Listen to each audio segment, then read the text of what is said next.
For a guy who likes to brag about his friendship with Bill Belichick, the president doesn't seem to be a big fan of spying. But is he right to call this the biggest scandal in political history? Or is Spygate going nowhere like Deflategate? Joining me now, comedian and host of the Dennis Miller Option podcast. It is. He's here. Pinch, pinch. Dennis Miller. There it is. Kiddo. Touching. Hey, how is Adam Schiff with hair look balder than reporter Eddie Lawrence? I don't know how that is. Is that a mismanaged hair? When you still have hair and the guy on introducing your clip is totally bald and you look balder with the hair, it's a bad cut, Schiff. Edward Lawrence is the Michael Jordan of Fox Business Reporting. Everyone knows that. No, I love him, but you know what it is? Schiff has a giant head on a teeny tiny neck, and he's always just I think Adam Schiff, and I would love to get your take on this, I think Adam Schiff and Democrats have to be very careful here, because they are saying that if there in fact was spying or infiltrating or human intelligence, whatever you want to call it, if that was happening, it's okay. That means if Republicans do it to them in 2020 or 2024 to their Democratic presidential nominee, then that's okay too. That's basically what they're saying. Mitch is never going to do that. You just saw Yertle the turtle there. Can you ever see him turning into one of Smiley's people? Of course he's not going to do that. We had a very productive meeting. They're so square. He's like the town elder from Footloose, for God's sake.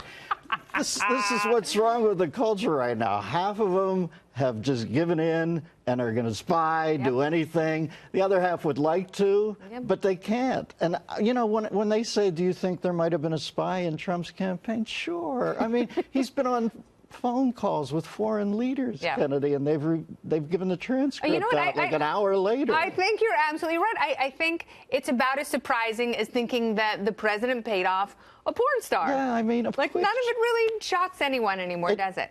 It shouldn't. Trump, listen, this, you know, obviously Trump was sent here by the Kremlin when he was 15 to go to an upstate New York school, then turned loose at Dorian's Red Hand on the Upper East Side. They hit everything that moved, only to have Putin flip the Red Queen on him 2 years ago and activate the ghost in the machine. It's madness what's going on. Of course, Trump and Clinton hit everything, absolutely everything. I don't know if that's impeachable, but do I think that all that happened was Hillary lost? And can you imagine the gasp in that back room that night, in addition to her heart being broken because she wanted that so bad? Can you imagine calling the next guy in and just say, hey, we were supposed to win this. We've got some dirty stuff out there. We got to start tamping it down John now. Podesta was ducking out of the way of Tito's bottles and Ming vases and whatever else. Speaking of Footloose, were you in the SNL sketch Footless?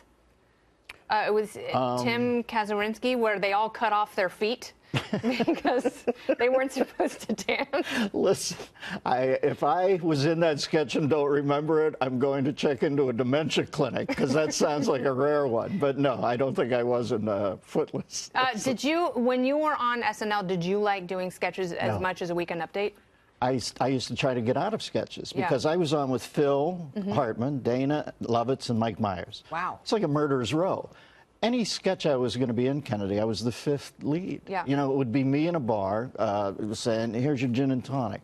And to do that, you have to block for 3 hours, 4 hours, where they just set the cameras. So if I ever got written into anything on Tuesday night, I'd go around to the writers and say, get me out of this. I just want to do the news. But the Weekend Update, I mean, that was such a hard space to move into, because the people who had been there before you, you know, Chevy Chase and Jane Curtin, they were so funny, but that was a role that seemed to be made for you. How much of that did you write? Oh, I wrote after the first couple episodes. Franken was my boss. I remember, this is so funny, folks. I'm sorry, do I have time for a second? Franken was the boss, and he was so brutal. It was good. He was like Lou Gossett Jr. in An Officer and a Gentleman, where he just broke you down. And I remember the first thing, taking my jokes into Al. He was the producer of the show, and say, here's what I've written now. You know, you're so scared. You're on Saturday Night Live, and he looks the jokes over. And then he became a senator. So when I watch him being avuncular and big-hearted, it used to make me laugh, because he was so brutal to us. And he read the jokes over, and he said, well, these would be great if we were doing the unfunny show. Oh, no! So you got rhino skin real quickly. And then after maybe a month, they had bigger problems than Weekend Update, so they let me and Phil or Herb Sargent, we would write it. Oh, that's and I couldn't activate till around 4 o'clock on Friday. And I think Saturday Night Live, if anybody out there watches and they want to get on to demystify it and don't make it magical, it's not a sword from the stone. If you do 2 bad shows in a row, you're probably going to be whacked or out of the loop. Yeah. So I always liked it. We were talking backstage about you need proximity to the abyss to be scared, to get, you know, you said when you went live, you got motivated. Well, that's what that show is about. I remember thinking, quit whining. Do you want to do this or not? You got the news on Weekend Update. It's Friday at 4 o'clock. Write 12 jokes and shut up, or be sharing it next week with Whitney Brown. So get it together, pal. And I loved your New York Post headlines. Yeah. My favorite was Stinko Pinko Cinco. those wrote themselves. That was amazing. Yeah. Well, I'm so glad you're here. Please come back. Well, listen, you've been so kind to me. I really appreciate it, kiddo. You're a good dame. You are a good egg. Thank you, sir.